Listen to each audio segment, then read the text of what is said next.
All right, everyone, we're going to go ahead and get started again. My name is Jerome Clark. I'm an assistant professor here at Arizona State University. I am located in the new college on the West Campus, and I teach in Indigenous literature, in Indigenous studies and English. And I'm excited to be moderating this panel for you all today. And one, I'm glad that I came early to listen to the presentation before because I think there's a lot of overlap. And I'm talking about humor and also talking about the arts and performance and how that connects to ideas of resilience and belonging. I myself am not a veteran, but my family, as you all heard at the presentations yesterday, Native Americans have a very high rate of enlistment and service. And my family alone have many uncles and many cousins who have served in the military. And so myself, I'm interested in matters of storytelling.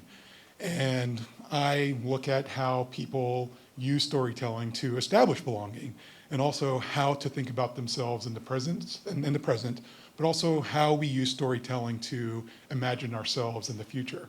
And so I'm excited about these panelists that we have today because they're going to talk to us about forms of storytelling and how that looks specifically for veterans in this conversation about resilience. And so today we have three wonderful panelists. We have Victoria Sams, who's going to be talking about an introduction to the National Endowment for the Humanities and funding opportunities for veteran studies projects. And then we also have Alisha Ali with New York University, who will be talking about using humanities and the arts to foster resilience and marginalized populations of military veterans. And we also have Ricardo Cate, who is taking his seat, who is a well-known cartoonist, and he will be talking about Without Reservations, which is the title of his long-running cartoons. And the way that we'll do this format, we'll go with the same format that we used before.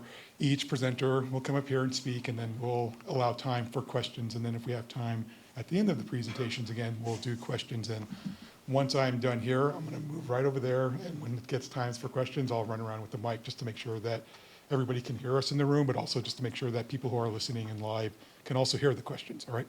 And so with that said, I'm going to hand it over to Victoria.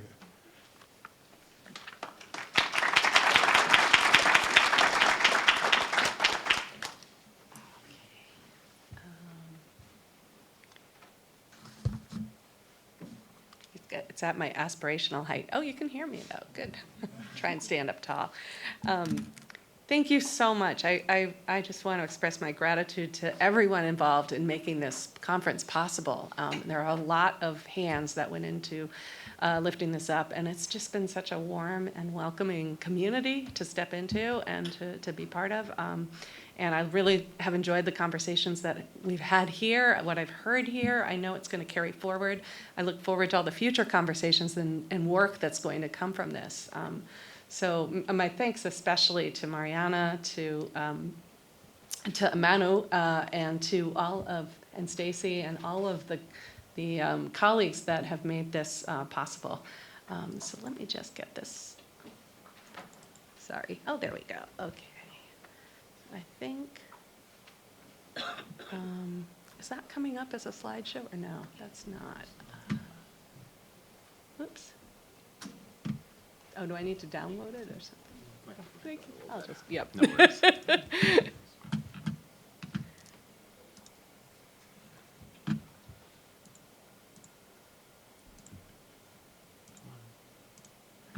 Okay, thanks. And then to advance, I just do that. Yeah, left to right. Great. You can use, Perfect. cartoon. Oh, great. Okay, thank you. Great, welcome. Well, now you have my contact information there. I think we'll start with what we get asked all the time. What are the humanities? And many of you in this room work in the humanities, so you know, and many of you work adjacent to the humanities and know that. This is just the overarching agenda. I'll kind of kick things off with who we are, what we do, and where you can find us, and what projects we funded. So this is the National Endowment for the Humanities. Our probably better known sister agency is the National Endowment for the Arts. The sort of cocktail party answer for what we do is if you make art, you'd go to the NEA for funding for grants to further your work. And if you write about art or you organize an exhibition of art or a symposium to discuss art, then you'd come to us, and if you're a scholar of art. So, and I have on the next slide a little bit of a deeper dive into how you define the humanities and the kind of activities that we do. And so I know that you're distinguished. You're very well versed in those distinctions between the sciences, the social sciences, the humanities. The social sciences, there are some practices that are more qualitative and kind of fall within the humanities. So it's always interesting to see where departments like history, political science, anthropology, what buildings they get placed in on campuses. So there's the fields and the discipline side of it, and then there's the activities and what we do and what we try to support at NEH. So on your right side, the column there describes some of the activities funded. And I'll drill down a little bit into the different divisions and the kinds of funding and grant programs. So this is kind of an overall chart that tells you a little bit about what our divisions are and what their missions are very, very briefly. So I myself work in the education programs division. I came to the Endowment about 10 years ago. Just had my 10th anniversary in September. And before that, I taught in a literature and humanities departments at various colleges and universities. The education programs division, I can talk certainly with more knowledge about that and refer you if you're interested.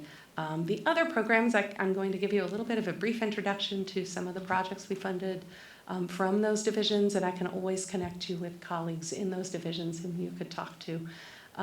With this presentation, I'll have a list of some of the resources that I've mentioned, but also I will provide to the conference organizers a grant programs contact form that gives all the email addresses and ways you can contact my colleagues as well as me. So I'm kind of coming, hopefully carrying that as well. So you'll see this overview of what the different divisions do. Then it's sort of thinking about the audience for projects. So our challenge grants is the one grant program we offer that has a matching component. So if, for example, you are a college and you want to build a humanities center and you're really interested in support for the bricks and mortar part of that, then you would go to challenge grants and there would be a matching component to that. And it also supports digital infrastructure, so not necessarily bricks and mortar, but other kinds of resources and programming.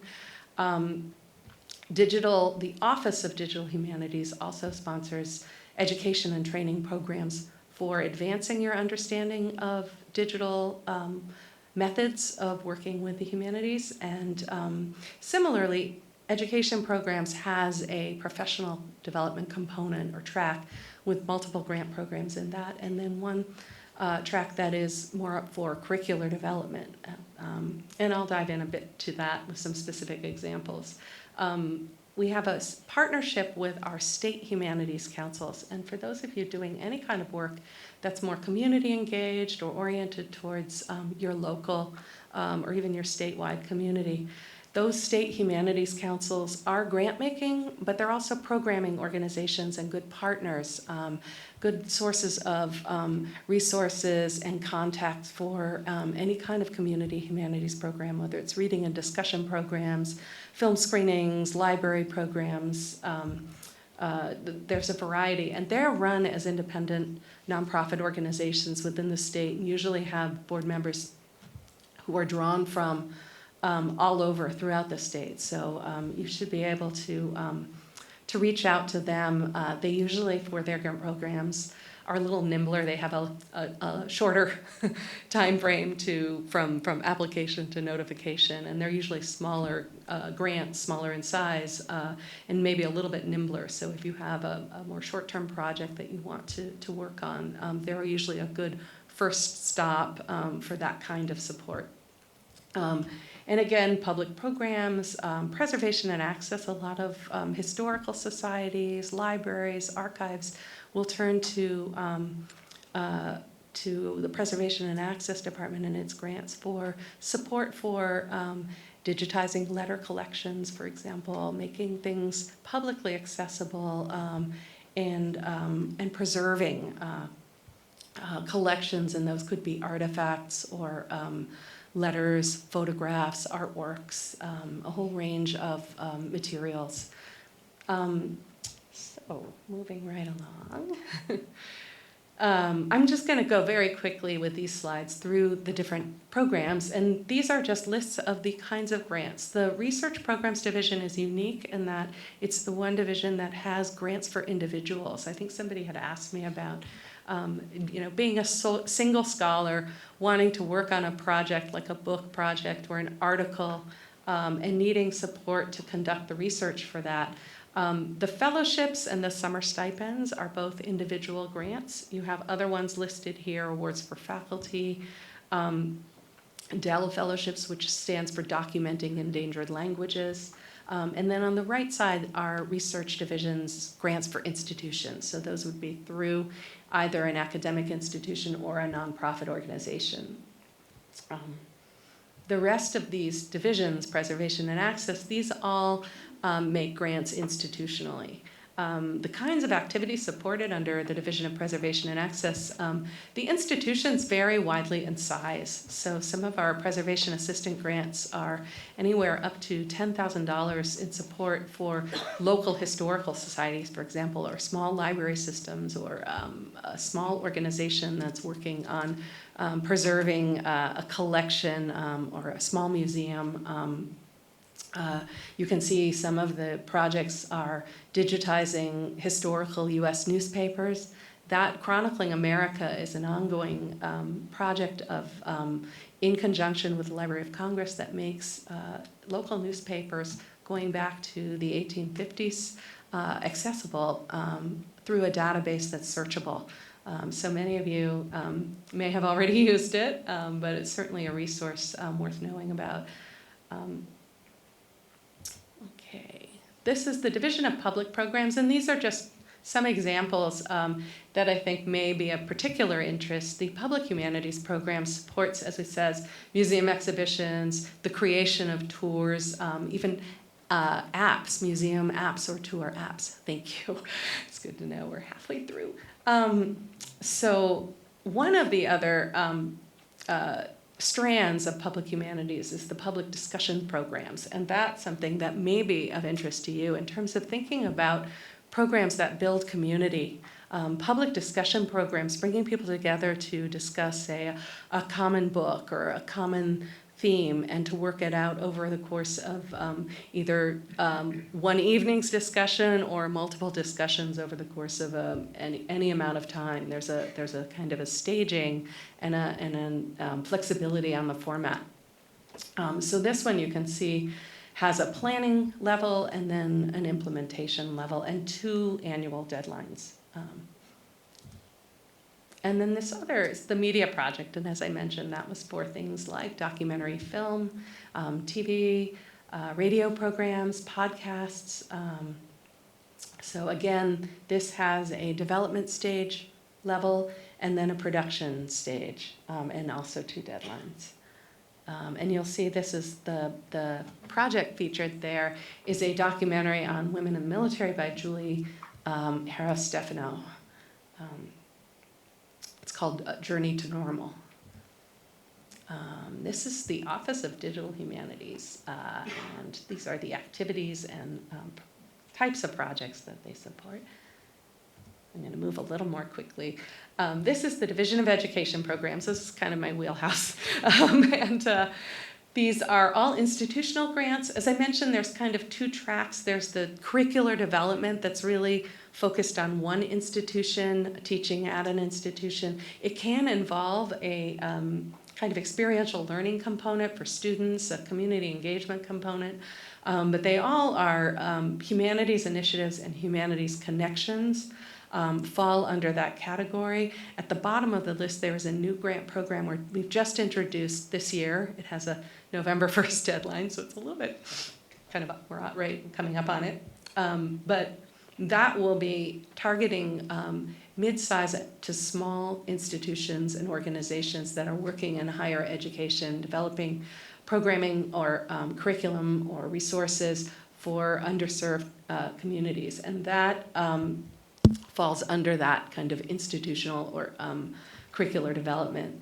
The three programs in the middle, the Landmarks of American History and Culture, the Institutes for K through 12 and Higher Ed, those are two parallel programs, and the Dialogues of the Experience of War, are really considered professional development because they are rooted in kind of educating and bringing together a cohort of educators.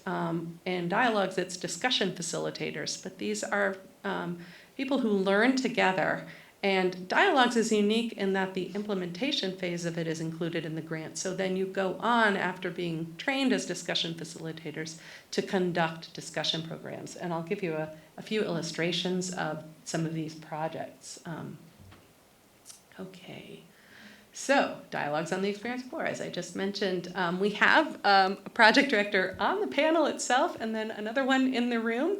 So if you have questions about it, you may prefer to hear directly from them. I'm happy to answer the kind of institutional or the NEH questions, but I think they have really been implementing these projects on the ground and can tell you what it's like to actually run Dialogues on the Experience of War, and possibly sort of from the participants' perspective. I don't know if there's anyone in the room who's actually participated in a discussion program.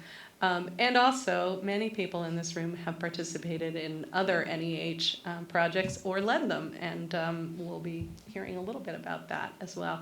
So Dialogues started in 2015. The first awards were made in 2016, so it's now kind of going into its seventh cycle of consideration, and we have funded now over 78 distinct projects, and they have been offered across the United States. We've offered a project in Saipan as well.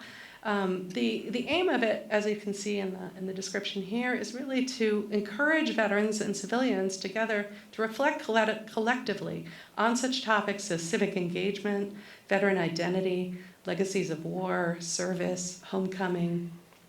And I think the connection, the kind of overcoming of isolation, the sense of belonging, I think a lot of the Dialogues projects really have at the core of their mission building that kind of community and perspective taking. I think that also builds resilience. So I'll move along here. So these are just some fun facts about NEH's broader funding and support for projects that range from traditional kind of military history. There was more institutional research on NEH-funded projects going back to 1980 on military history, but we have funded over 180 projects from 1980 to the present that really touched on veterans' perspectives, veterans' experiences, and serving veterans in some way, shape, or form.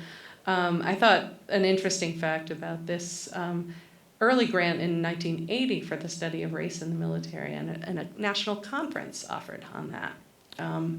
And I said a shout out to our conference host here. You can ask him about our Humanities Connections program, as well as Nancy Dallett, who launched that Humanities Connections project.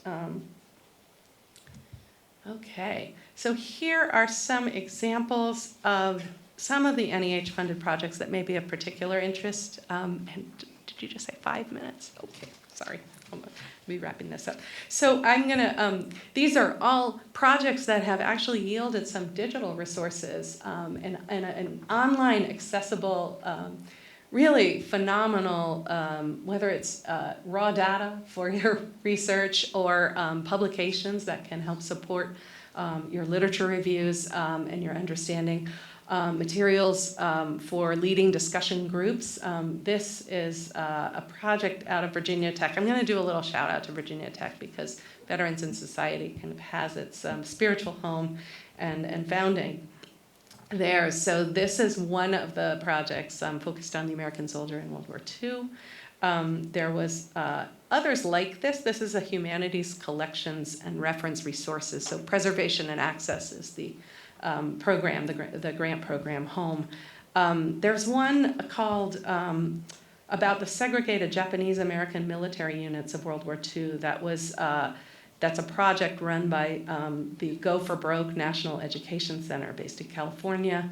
There's also Wisconsin Library Services grant that's called Listening to War, Digitizing Wisconsin's Wartime Oral Histories. So these are just some examples of the kinds of projects that we've funded under that program. And next we have our institutes. This is in the Education Division. And this has been mentioned by Alexis in her presentation, so you may be familiar with, and we have some attendees, higher ed faculty who participated in or were visiting scholars at this Veterans in Society Summer Institute for Higher Ed Faculty. This was in July 2016. This is a wonderful website. I'm sure many of you here already at the conference know this link to resources for veteran studies. 2 more minutes. Okay, I'm going to blow through this. So sorry, these are some examples. I'll just flash through them so you can ask me about them later. This is a big public discussion program that took place in North Dakota throughout the state. This is another wonderful digital resource available on the Vietnam War, and it was linked to an exhibition that started at the New York Historical Society and then traveled to various centers around the country.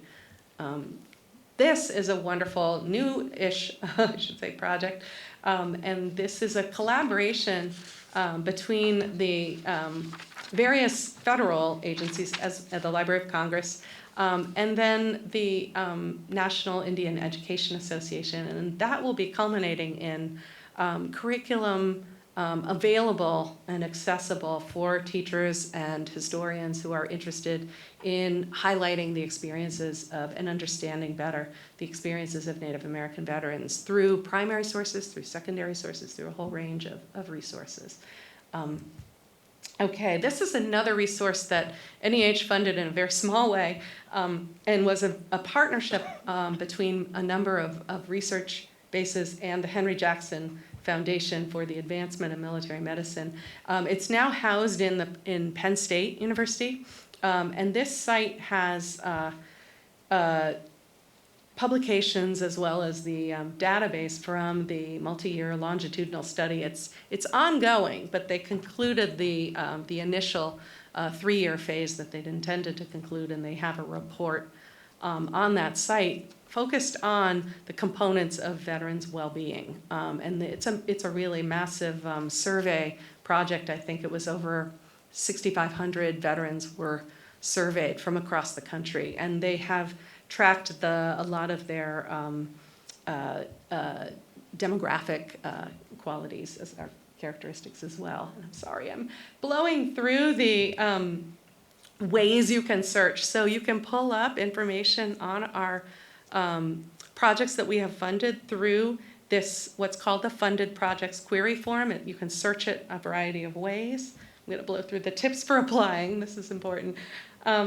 This is the site that lists where you can search for all of our grant programs. That's the awards database there, that Funded Projects Query Form I told you, but you can also search the grant programs for any of the grant programs that you saw listed. And every grant program will have a landing page that looks like this. So you'll see the title of the program there, the description, a little snapshot, and then as you scroll down it, you'll see more information, the application materials, but then if you scroll down this same page, you'll find sample narratives. You'll find examples of funded projects, so you can see sort of what they look like when they're stood up, a list of the recent awards in that program. This is within the application materials in what we call the NOFO. I thought the military had lots of acronyms, and NEH, I think, rivals it, or government, I should say more generally. So NOFO is short for Notice of Funding Opportunity. This is what the panelists who review in the review process, and I'm going to click ahead to the review stages. So that's what happens. You submit your application. Prior to that, for every program we offer, except the individual projects, the fellowships and summer stipends. Program officers will read draft applications, will talk to you about your ideas. We're happy to answer any questions at any stage if you're thinking about a project. So prior to submission, you'll have a chance to submit a draft. And then it goes through this multi-stage review process. And the criteria that were listed just before this for every application are what the panelists review your project, keeping in mind, so you know exactly how your application is being reviewed. And as you are notified, the next stage after that is you may request those reviewers' comments. So successful or not, those comments can really help you strengthen a project that gets funded or a proposal that could come back around and get funded on a second try, sometimes on a third try. So be persistent. I think persistence is another facet of resilience. Okay, and so this is just a general contact list for NEH divisions, and you have my email address, so if you're confused at all about what division or you have any initial questions, I really welcome those. I'm going to be around all day. You can always, pull my sleeve and say, I'd like to talk to you about this. I'm always, hearing from people interested in what the NEH has to offer and people with ideas for projects, that's the best part of our job. So don't be shy. We love hearing from you. And thank you very much. Sorry to run over.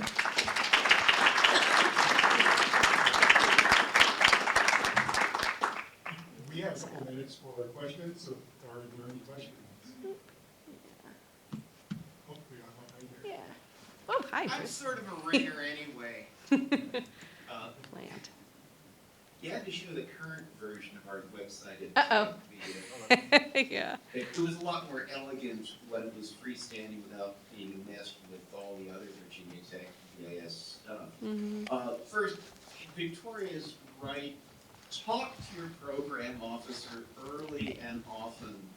She was immensely helpful to Jim Dubinsky and me when we were getting started. I think it was an early stage video conference, pre-Zoom. And it's really important. And also, if you get a grant, help your program officer keep them apprised of all your successes.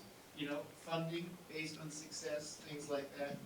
The other part, and I'm putting on my librarian hat, is as a federal grant-making agency, under the White House Office of Science and Technology policy, what direction is the NEH going in terms of how these funded projects may have to be made available to the public at no charge to the public?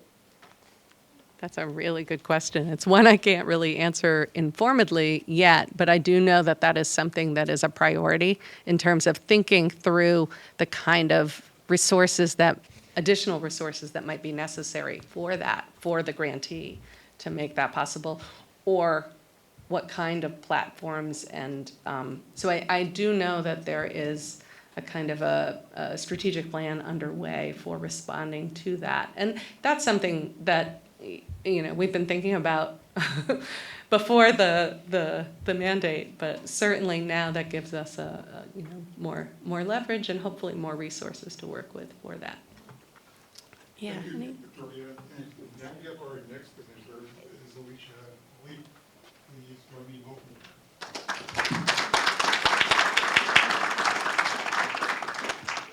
Thanks, everyone. How do I find my slides? Oh my gosh. You won't be just looking at that. I think I just broke the entire computer. Just open up here. Chrome. You emailed it, I assume. It's in that list that was up there. You all don't need to hear this part. Where did her list go?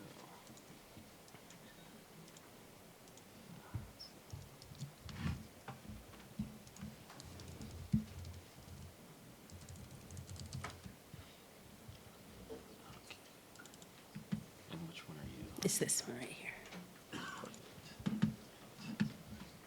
Is this your wire? Yeah. Sorry. There you go. You can use Okay. the clicker too if you want. Oh, okay, let me just try advancing. Okay, good. All right. I'm very glad also to have a microphone that can be this short, because usually I'm the person who's trying to tippy-toe like Victoria, so grateful.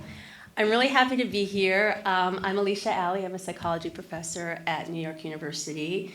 I was teaching my class on Zoom right before this session, and I'm just getting over a cold because it's not this warm in New York City. So my voice stopped, so I lost my voice. I'm going to keep drinking water between my slides. So I took out a couple of my slides, so Jerome, you're not going to get too scared by me like going 40 minutes or anything like that. But I think my voice is going to hold out. I'm just very grateful to be here. I'm really glad to be able to hear the work that other people are doing, and also to talk about our DE-CRUIT program, which is a program that is housed at NYU and in New York City. It's community-based. It serves veterans. I myself am not a veteran. I'm not even a practitioner. I'm not that kind of psychologist. I'm the lead scientist and principal investigator for all the projects that we're running for DE-CRUIT. And you'll see in a moment how enthusiastic I am about this program. I just love it. I've researched treatments for trauma for over 30 years, for the past 22 as a professor at NYU, looking at all these community-based trauma programs in New York, and I've never had outcome data like these from this project. It's just astounding. And I think the big reason is that it's not outside experts who claim to have the answers saying we're going to solve your problem. It's all done by veterans, for veterans, which is really the core of the program. And also, we never do any of the work with veterans without acknowledging them and also paying them, because there's a lot of use of veterans' time without compensation. They have expertise that no other human being on this earth has, and so they need to be understood and compensated in everything that we collaborate with them on. So of course, acknowledgements. First of all, our New York-based team, all the veterans who work on the project, my own lab team, which is the Advocacy and Community-Based Trauma Studies Lab at NYU. And then this list here is just, it's not all of our funders, it's our most recent funders. So National Endowment for the Arts, of course, NEH. And then the Creative Forces Healing Arts Network, which is a partnership that NEA initiated several years ago, and they partner with Department of Defense, Department of Veterans Affairs. This is all for projects that use the arts to heal various things experienced by veterans and service members. The Laurie M. Tisch Illumination Fund, Humanities New York, as Victoria said, this is the New York State Humanities Council as sort of the state level equivalent of NEH.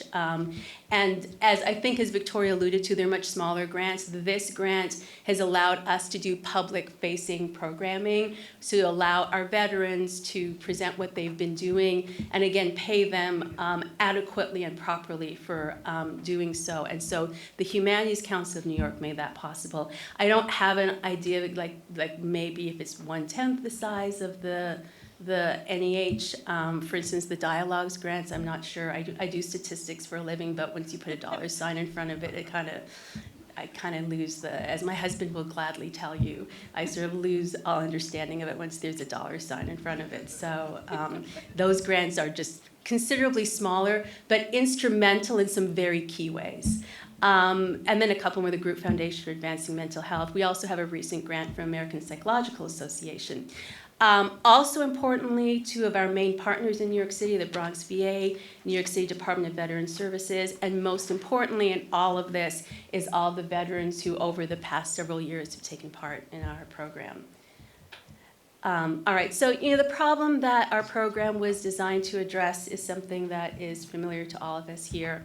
We think about the way that society as a whole perceives veterans, and then you think about individual veterans' lives and that mismatch and that sort of misrepresentation that we live with. So we do know the reality. I'm a scientist, I deal only in data, and so we, statistically, yes, there's an increased risk of addiction, homelessness, poverty, risk of suicide. We know that, the whole entire world knows that. What we don't know is how best to meet these needs. So in our program, we view this whole constellation of problems items, this whole grocery list, which as you know could go on and on for numerous slides, not as a sign of some kind of underlying pathology, but as the failure for us collectively as the rest of society to not support veterans in that reintegration back into civilian life. So what we try and do with our program is to subvert this idea of weakness in veterans and saying is something that we need to take on in the civilian world to fulfill our responsibility. And that's really the need that the DE-CRUIT program was designed to meet. So, the program itself has been operating for about 13 years now. What I've put here, I broke it down, because of my voice, I want to, please, during the Q&A, ask more questions about any of the details. But what I've done here is kind of put the key components that I want to highlight so that everyone can understand. Oh, good, 10 minutes. Okay, thank you, Jerome. So the program uses the concept of unit cohesion to reflect military culture, build community and camaraderie within the group. So think of it as a group treatment program. So it runs for 8 weeks, 2 to 3 hours a week. We've had everywhere from 6 or 7 up to a dozen veterans in a group. The term unit cohesion, as I'm sure many of you know, was coined by Freud in 1921 to reflect that bond that forms in a unit when military members work together towards a common goal. So we use that idea to really reflect the fact that the members of the group are working towards a shared collective goal of healing. The program uses narration through theater, specifically Shakespeare. And it's based on the firsthand experiences of military veteran Stephan Wolfert, who is the founder and director of the program, also based in New York. So we've partnered in this work for several years now. Basically, Stephan's story was he had been serving for several years in the military, and then one day in a routine training mission, his best friend, who he'd started basic training with so many years before, was shot in the head in front of him, and he held him as he slowly died, and something just broke in Stephan. He hopped on an Amtrak train going across the country. He randomly hopped on this little town, Whitefish, Montana. He'd never seen or read Shakespeare in his life, but he wandered into this little community theater, and they were doing Richard III, and he just walked in, sat down in the middle of the back row, put down his rucksack just as the house lights were dimming, and Richard limps on and begins his Winter of Our Discontent speech. And Stephan inexplicably found himself crying, sobbing, heaving, and he realized that's me there. I was supposed to be a hero. People did what I said. I commanded men. And now I jump at the slightest sound. I'm vilified. I can't make it through a day. I'm either drunk or wishing I was dead, or sometimes both. And realizing that's me reflected there in Shakespeare's world. He left a career in the military. He's now one of the top classically trained Shakespearean actors in the country. And he would be dead now if it wasn't for Shakespeare. So what he decided was to take his lesson and bring it to other veterans. So as I said, the program is veteran-led, veteran-informed, developed by and for veterans. So we use this little infographic just to show it a shorthand to show the stages of the program. So this is what the veterans go through when they take part in our group. So we use some kind of familiar terminology wherever we can. The first phase in blue here is the formation phase. In this phase, the veterans come together and immerse themselves in the world of Shakespeare. They learn that all of Shakespeare's plays, not only the histories, but the tragedies and the comedies as well, have soldiers, veterans, loved ones of veterans in them. And they see that there's a timelessness to their experience, their suffering, that veterans centuries ago in Shakespeare's time suffered and experienced things in very much the same way that they do now. So they understand that. They also see that their experience is reflected in Shakespeare's language, this elevated, profoundly precise language that so accurately reflects what they've gone through themselves. And so what they learn is that there's a way that this world reflects them. If you think back to when you did Shakespeare in high school, all those things you had to remember, there's things that, surprisingly to me as an outsider to the military world, they just get in ways that most students of Shakespeare don't. So for instance, you remember that thing, the great Elizabethan chain of being, the great chain of being, where there's that sort of rank order. It very much mimics the rank order structure of the military. So if they're reading a text and they say, well, yeoman, what the hell is a yeoman? Say, well, it's kind of like not the very, very top, not like a general, but kind of like a sergeant. And it's like, okay, so I get it, and I know what a yeoman is. And they respond to the idea of a strict, rigid structure. Phase 2 is narration. Here, what we see in this phase is sort of like the beginning of them starting to make this idea of what Shakespeare does their own. So they compose their own personal first-hand trauma monologue that is structured loosely on the Shakespearean monologue form. It's really about the event that's affected them the most. It could be in the military. Sometimes it goes back to something much earlier in life. It's entirely up to them.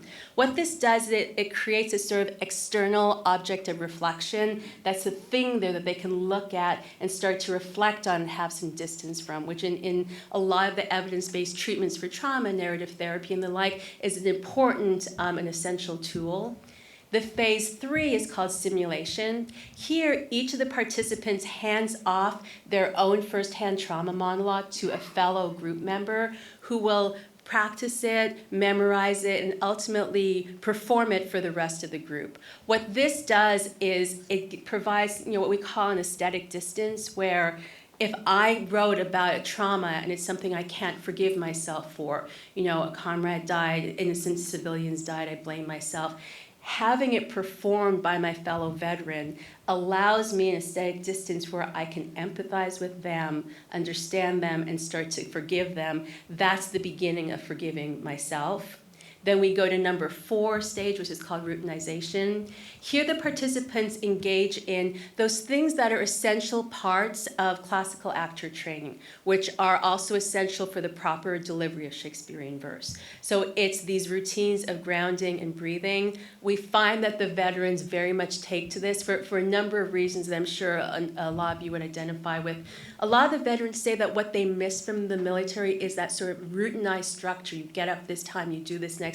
Now they're not only severed from their comrades, they're also untethered without that routine that they used to follow every day. And so this gives them a routine. They're expected to do this same time every day. If anyone's done group therapy before as a therapist or anything, one of the things you find is when you give something like homework, like practice this every day, they come every week and you kind of know, okay, they didn't really do what they're supposed to do. With this group, we find that they do it and they really take it on, not just during the 8 weeks, but thereafter. It becomes a daily practice for them. A couple of reasons for this. One is they see the benefits. They're able to breathe, ground. Think of a job interview where they're being interviewed or something, and they say, oh, I see in your resume you served, you're a veteran. Instead of saying, yes, I did, because everyone knows all the stereotypes that people have. I'm going to hire this veteran. Am I taking a risk? Instead, they can ground, breathe, have a posture and look the person in the eye and say, yes, I served. I learned leadership. I learned teamwork. I know that that's important to your organization. Those are things that I've lived and know. So it gives them a way of speaking. The other reason that they do it is because when they do this, remember in the meantime, they're practicing their fellow group members' trauma monologue. So the more that they do the grounding and breathing, the better they can honor their fellow veterans' story of trauma, so that when they perform it, they can do justice to it. We also find that this is a very key element of the program because the breathing is essential in Shakespeare. If you remember, the way that, thank you, the way that Shakespeare wrote, in his day the actors were illiterate. So we had to structure his verse in that way that you see those lines, the short lines, it's structured there with a rhyme and a rhythm that helps you remember the lines. What it also does is it uses, as a lot of you would remember from high school or college, that iambic pentameter, which deliberately is structured to mimic the human heartbeat. So to be or not to be, that is the question. Da-da, da-da, da-da, da-da, da-da. Simply by doing the iambic pentameter and doing this work of breathing and grounding, it helps to re-regulate the psychophysiological dysregulation that is so very common in the trauma response. But without saying, you need to do this, you're broken, take this pill. come and talk about, what happened to you in this antiseptic, sterile way. We understand that those services need to exist and they're very important. What if there's something that just feels more comfortable for you and you come together, you tell stories? Maybe you do it with Shakespeare, maybe you do it with something else. That's really what the heart of this program is. And then the final stage is communalization. We use this phrase because one of our collaborators is Jonathan Shea, himself and Bessel van der Koe, who works in trauma, are members of our DE-CRUIT team. And the idea of communalization means, bringing veterans back into community, bridge that veteran-civilian divide.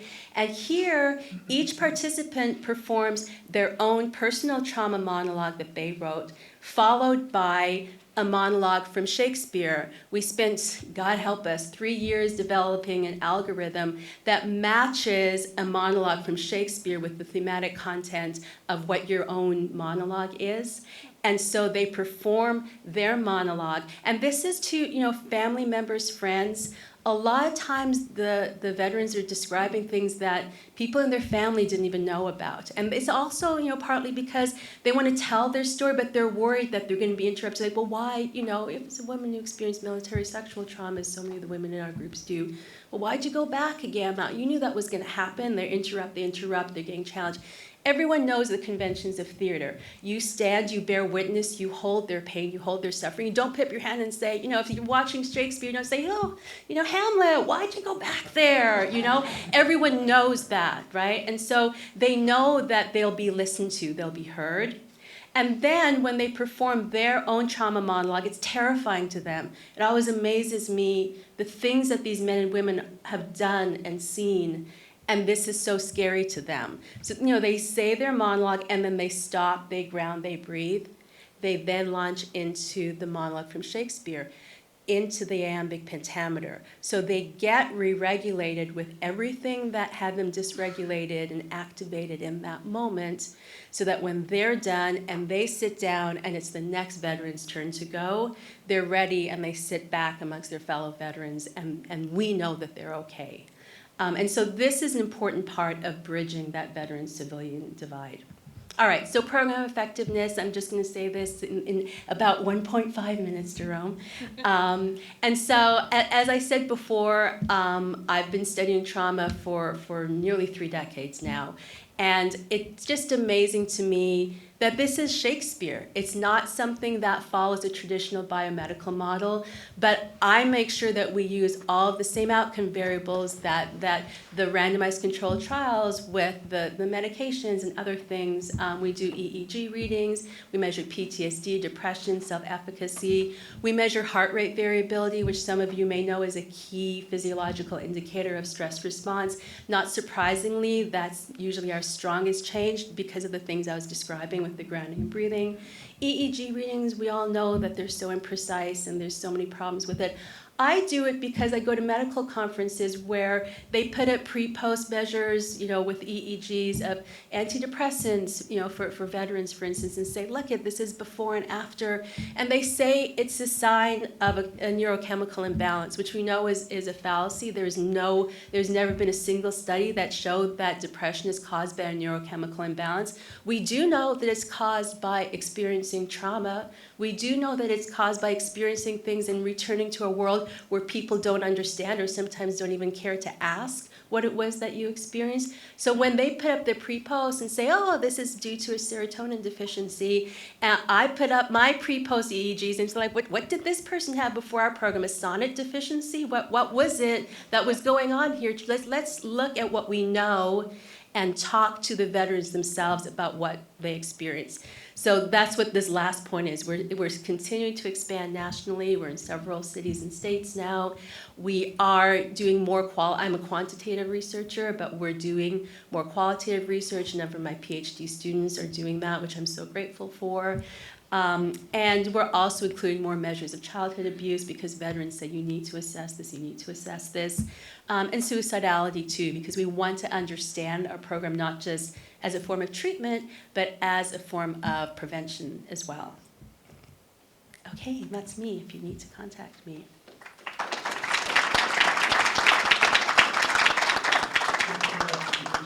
Do you hold any questions?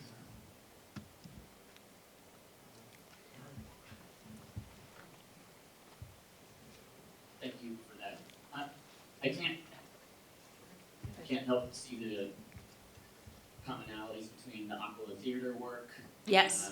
Mm-hmm. Right, and the Telling Project. Yeah. Yeah. Very similar things that have probably not as, well, maybe Aquila does, but doesn't have the scholarship, psychological scholarship behind it, so I appreciate what you're doing. I have a concern with the term DE-CRUIT. Yes, please, because we always revisit it, and we don't, it's got that, what's that called? We have the little C with the circle around it. It has that, but it doesn't mean that we're wedded to it. So I'm always wanting to hear people's feelings about the term. I'm immediately turned off by it, but then I dug into your presentation. You're talking specifically about marginalized veterans. Yes. Not because the term DE-CRUIT, to my mind, implies something was wrong when the recruiting process is somehow wrong, and so therefore being a veteran means you have to be unveteranized. I'm not sure that's the case, and this isn't super well thought out, but I just wanted to talk and ask you, how did you, besides it's kind of sounding cool, how did you come up with that? And then when people do ask that question, how do you respond to the term DE-CRUIT? Yeah, so the term was already attached to the program before I came on board because Stephan Wolfert and his team of veterans had been doing this for years in communities, remarkably, I don't know how, without funding, without, the amazing funders that we have. And so I came on board and I write research grants and I use those grants to pay the veterans. And so that's really the purpose of me applying for the grants. And so they coined the term together. And it's really to reflect this idea that, you have a recruiter and the recruiter tells you what you need to know to enlist, to be ready to join up. And then when you return from service, where is your DE-CRUITer, your person who could be your go-to person to say, access this way, call me or text me if you're feeling so, I'll be your buddy, whatever it is, and to sort of have a process, because what we see happens is that there's a sort of wiring for war that happens, which is essential. It's one of the reasons why the U.S. military is so effective. There's a systematic wiring that makes anyone who's serving in the military ready to do what they need to do. But then you return to a world and the things that kept you alive, and I'm saying this as a psychologist, is, you are hypervigilant to sound. Something happens and you need to know right away. You jump. What was that was happening? Those were things that kept you and others alive. Now we say there's signs of a psychiatric illness, which we call PTSD. And so what we're trying to say is, can we help veterans without pathologizing veterans? And by using the term DE-CRUIT, it's saying the same way that there's a recruitment process to help you in your foray in, what can we do to be a foray out so that we undo some of that unwiring, which just can be essential for so many people, where you not jumping at the near. And it's a common response, but it certainly isn't true for everyone. And to ease that process, that's part of it. Did you have a second question, or were both things about the name? Both things, but we should let others ask. No, but that's the core of what the intent was. I understand. And God knows we're not in marketing or branding. Help anyone if I'm trying to do that. So we always are just a work in progress. I feel like we've taken 3 baby steps out of the many, many steps that we need to yet take with this program. So that's very, very helpful for me to hear that from you. Any other questions?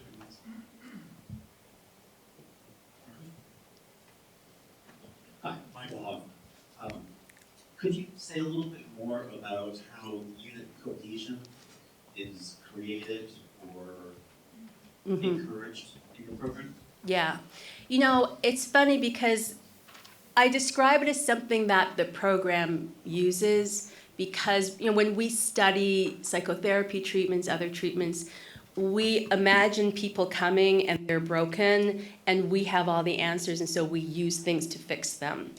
I actually think it's more accurate to say that an idea like unit cohesion is something that helps the program to succeed, that the veterans come to the program ready for. I'll give you an example. Anyone who's run groups for, depression or anxiety or, whatever And it's in civilian settings.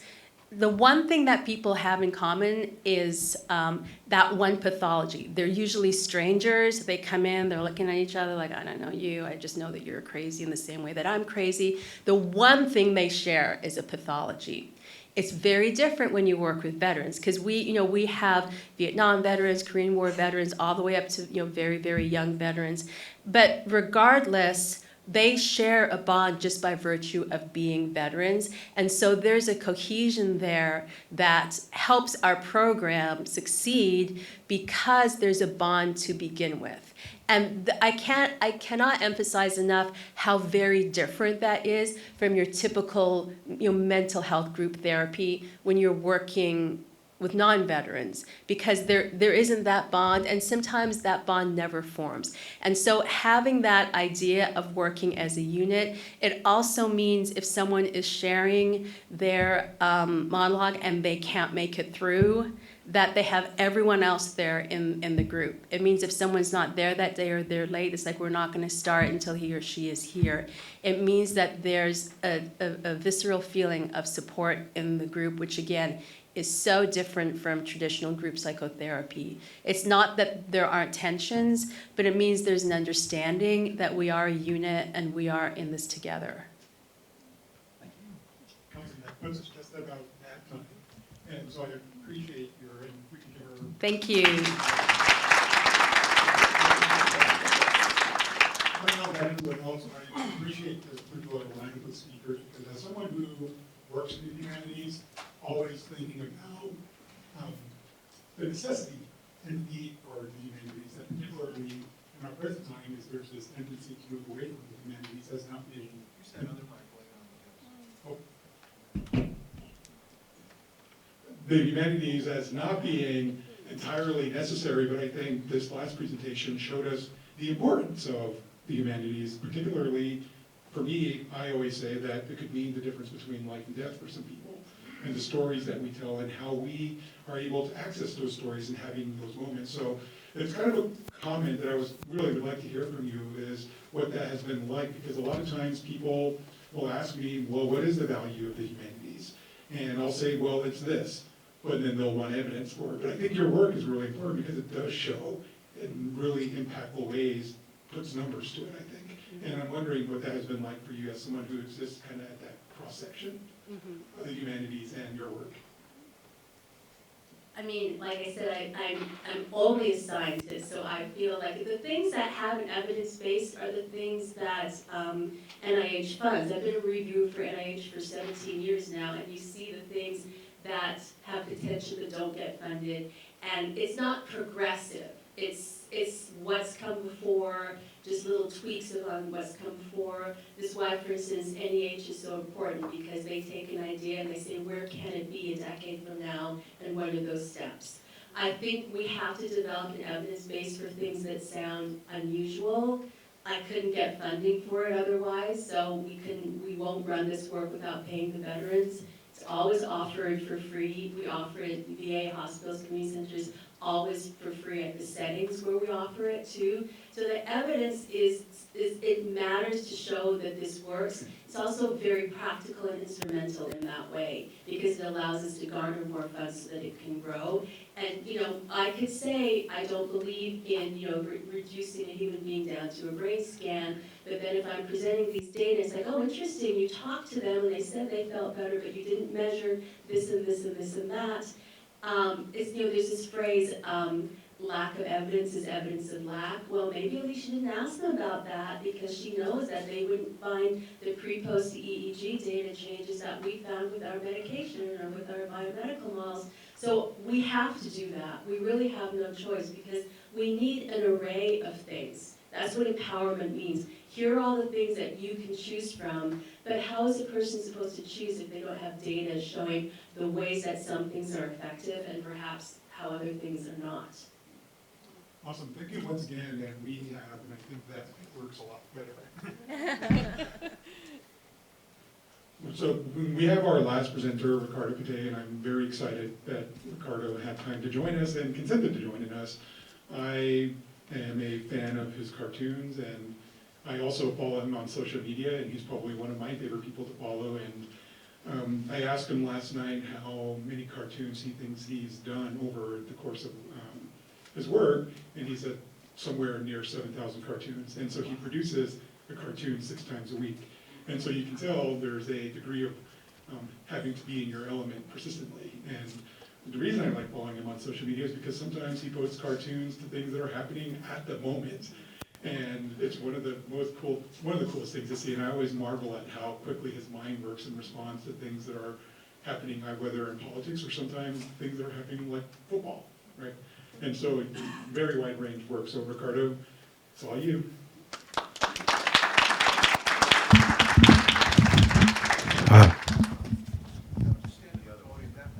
This one. Oh, okay. Can I use yours? Oh, that's for the live streaming? Okay. Yeah, I'm the guy who wasn't on the list last night or this morning, and so they had to put the thing together of my bag, and they wrote my name on here, just like they wrote my name on this thing. And so I'm not even sure I'm supposed to be here. But yeah, like Jerome said, I do a cartoon 6 days a week. I'm the only native cartoonist in the whole United States that draws a native cartoon that's in a mainstream newspaper as a daily. And so I get to speak at a lot of places. Like for instance, when I first started, I was supposed to speak in this museum in Santa Fe, and it was one of these really, really fancy museums. It's called MIAC, Museum of Indian Arts. Anyway, I was one of 2 speakers that day. This was like in 2012. And of course I was running on Indian time, I was late. And so I go in, and the guy who's ahead of me is already speaking, right? And I look, he's on stage, he's got this big old war bonnet, he's got what do you call it? He has some pictures. The buckskin, the beaded moccasins and everything, and he's talking to them in their language, in his language. He's like, oh, John, come on, you know. And the audience is captivated. There's like 300 of these collectors or people that donate to the museum. So 300 rich white people, I have to say. That's who was up there.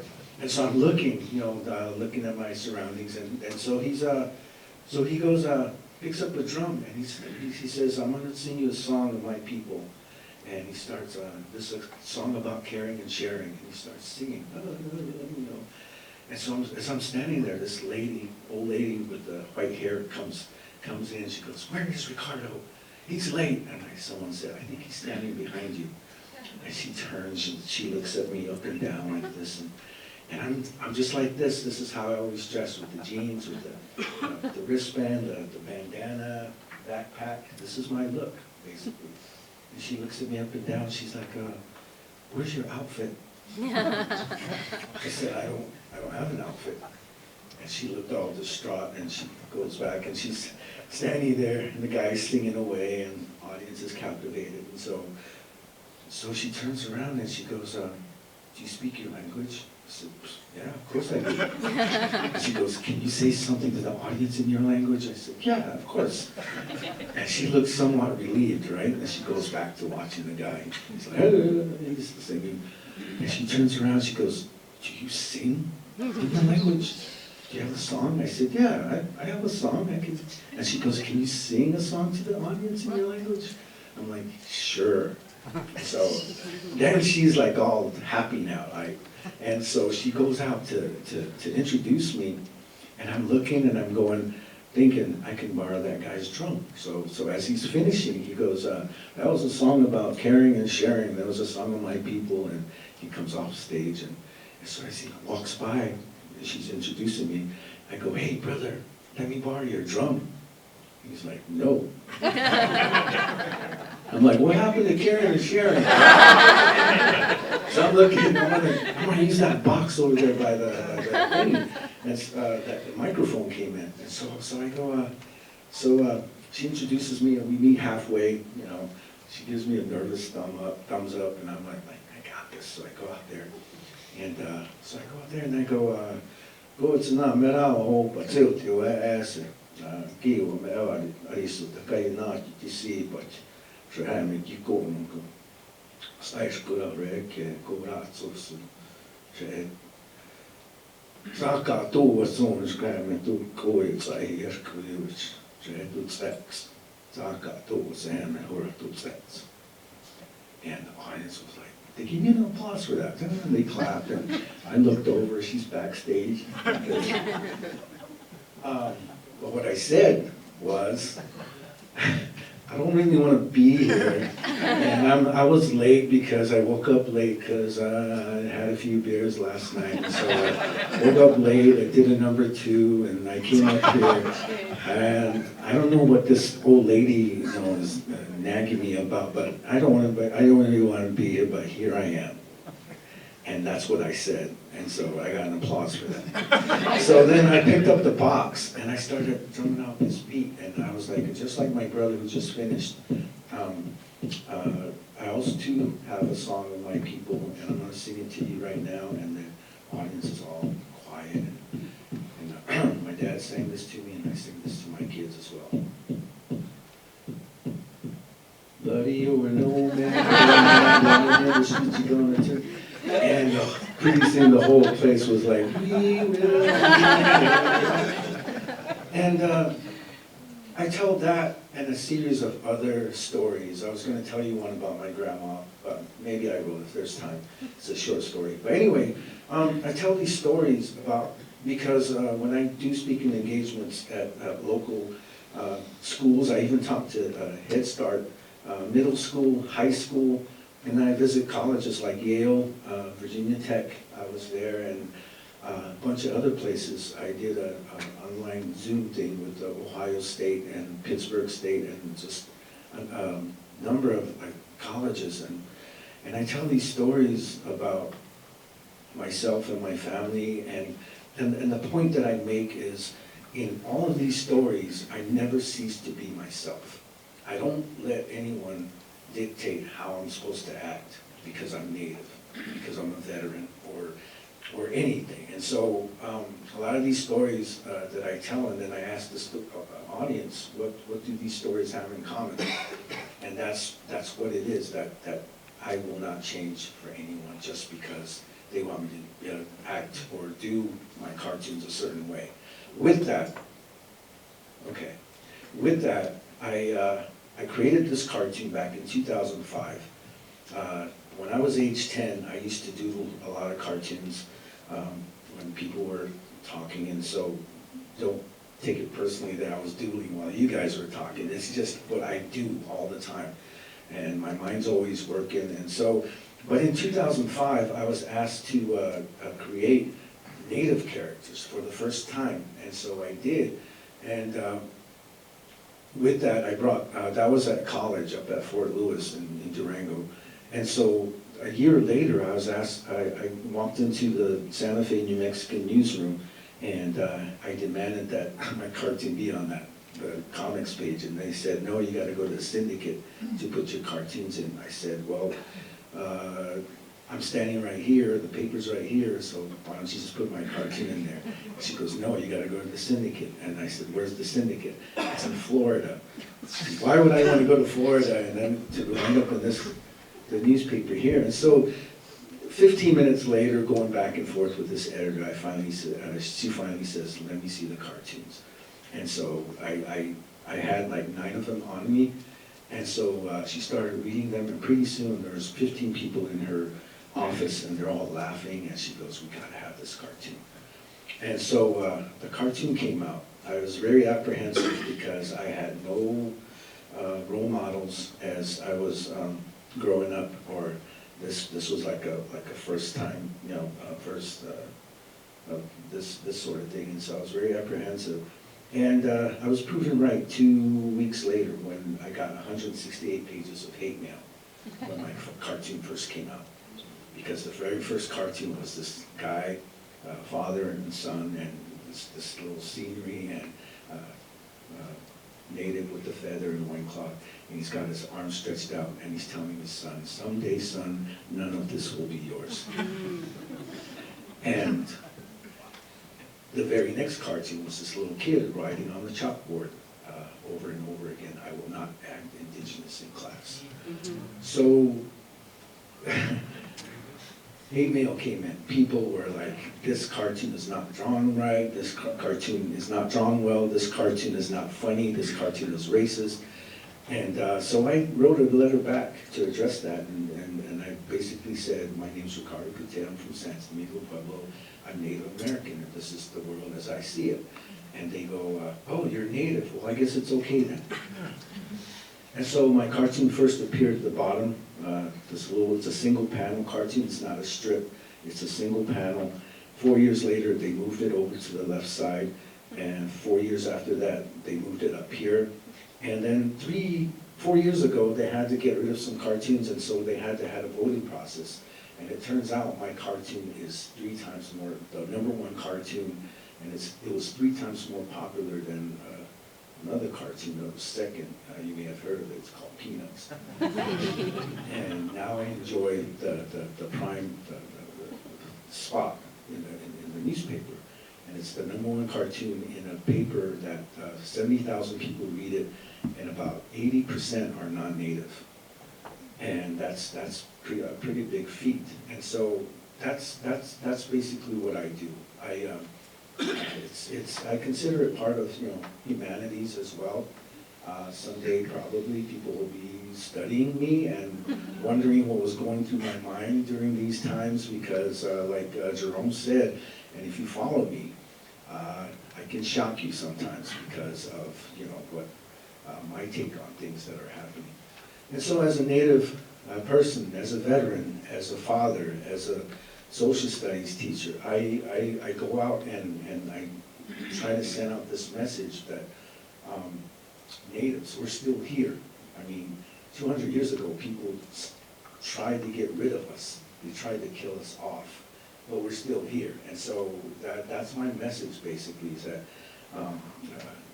that we're still here. And I want to, put this cartoon out. In fact, I went to the New Yorker, actually, and I submitted some of my work in the New Yorker. I went to the office, and there's a funny story about how I got in. But anyway, I put my cartoon in, and a week later, I got the response, and they said, the editor said, "These are great cartoons, however, the country is not ready for this cartoon because it's pretty racist." And I wrote back, and the last sentence I wrote, "Actually, the country's been waiting 528 years for this cartoon." And so you'll see some examples of samples of my work over there. The paintings are actually for sale, and I have calendars that I have for sale as well. And so this is what I do. I sell paintings on my website or out of my backpack, and people are always asking me, "Why don't you just print them, do prints?" I cannot do prints because I'm from San Domingo, where we're known for our jewelry and our pottery making. And so when I set out to do the paintings, I do the same thing that my grandparents and my parents do when they make their jewelry or their pottery. They put it on the ground, they offer it to the creator, and then from there, there's a little prayer that goes with it, and then it goes out. And I can't do that with stuff that, if it's like prints, I have to do the work myself so I can send it off that way. So anyway, I didn't know what else I was going to say, but a lot of my, I was at Standing Rock for 4 months. I was there from August 26, 2016 to December 2nd. I came home three times to get supplies, but while I was up there, I drew everything that I experienced from day one. From September 3rd, when the dogs came out, it was a Saturday on Labor Day weekend. September 19th, when they first showed up with riot gear, the police. September 21st, when they started pointing the rifles at us. And everything is documented in my drawings. And I love that my artwork and putting it on Facebook drew a lot of attention to this cause, which is what I do now with fracking in my backyard and Chaco Canyon and other places. And missing and murdered Indigenous women. I'm going to join that cause with my artwork. It took me 3 years because 3 years ago my adopted daughter was murdered in Santa Fe, and so it's taking me this long to come to terms with that, and now I'm ready to put in my 2 cents, and I love that my artwork is used in that manner, in bringing attention to the causes that I believe in. And so I didn't know really why I was here, why I was invited, but now I do. Now I know that I do belong here. And so, yeah, if you get a chance to look at my work, at least now you guys kind of have a feel for how my mind works, and a little bit of background of why I do what I do. And so with that, I always end with this thing, and I've always believed that if you say something and you believe something, it manifests itself and you make it happen. So with that, there is a Pulitzer Prize for editorial cartooning. I would love to be the first Native American to win the Pulitzer Prize in editorial. Thank you.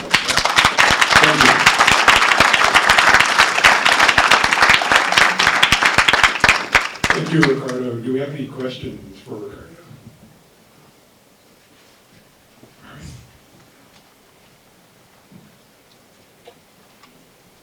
How much are your paintings? Good question. Yesterday they were $5,000 each. Today they're $120 each. Yeah, this is the one I was talking about. Someday, son, none of this will be yours. And sometimes I get in trouble, or I think I'm going to get in trouble like this one with Crazy Horse in this, in case of emergency, break glass. He's in a glass thing, and the chief says he's our secret weapon. The family of Crazy Horse actually came up to me at Indian Market in Santa Fe, and they bought this, and they're actually pretty. They were happy with this, and sometimes, you know, like this one. So you and your people don't celebrate Independence Day? No, because you and your people are still here. A lot of these things need to be said, and so I just say it through humor, through, you know, using these cartoons, and even my own personal. I do have type 2 diabetes, which is why I have this thing on my this boot on my foot. I didn't know I had stepped on something in a foot race on July 25th, and infection set in because I have neuropathy. I didn't know there was a hole in my foot, and by the time I got to the hospital, it was too late, so I lost 4 of my little toes on my left foot. And so this is what I actually said to the doctor when he asked me this question: does obesity run in your family? I said, no, nobody runs in my family. So as you can see, I do a lot of personal drawings from my personal experiences as a Native, as a Marine, as a father, and it's limitless, the ideas that I have in my head. It's, you'll probably see some from this conference if you go to my Facebook. I've been taking little notes here and there, and I guarantee you'll have at least 3 or 4 from here. Thank you. Thank you again, Ricardo, and one more round of applause for him right now.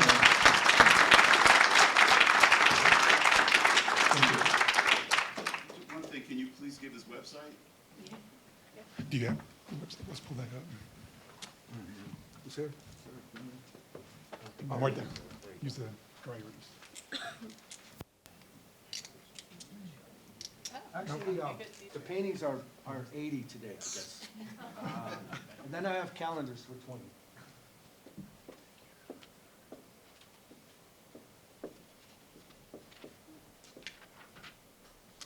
Oh, no. UContain.com. Thank you. Thanks, everybody.